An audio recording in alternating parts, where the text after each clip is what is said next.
Hello guys, today we're looking at diagnostic equipment, a new piece of equipment that was just released for those professional Ford mechanics that or outside shops that happen to have an account with Rotunda. This tool just came in the mail today and it is state-of-the-art, leading technology,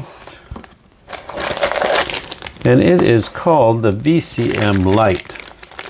So this VCM Lite is similar to the aftermarket world that has all their little scan tools that you plug into your vehicle and use Bluetooth to talk to your phone.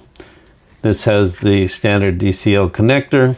It has a light that tells you once it's connected to your phone, and you can pull up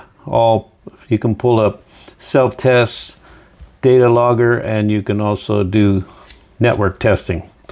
Quick and easy, similar to FDRS. In fact, it looks like an FDRS interface, but if you've ever used FDRS, you know that it's a little bit on the slow side, to say the least. This is extremely fast, very fast.